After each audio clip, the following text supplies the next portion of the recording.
арқа бұлшықеттері орналасуына қарай беткей және терең деп бөлінеді. Ал беткей бұлшықеттері қызметіне байланысты қолға қатысты және қабырғаға қатысты бұлшықеттерді ажыратамыз.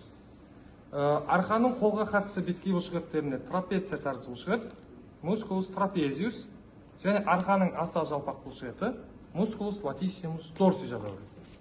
Келесі планшетті ашатын болсақ, арқаның қолға қатысты бұлшықеттеріне кіші ромб тәрізді бұлшықет, мускулус ромбойдеус минор, және үлкен ромб тәрізді бұлшықет жатқызамыз, мускулус ромбойдеус майор.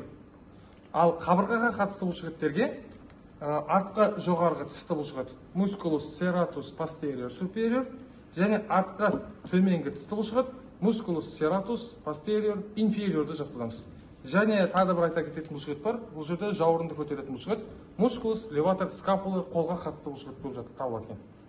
Ал терең бұлшықеттерін айта кететін болсақ, арқаның терең бұлшықеттері бізде омыртқа бағанасының бойында орналасып, жалпы бір сөзбенен былайша айтқан кезде омыртқа бағанасының жазатын бұлшықеттері деп аталады. Бұл бұлшықеттерді латынша мускулус эректор спини деп атаймыз.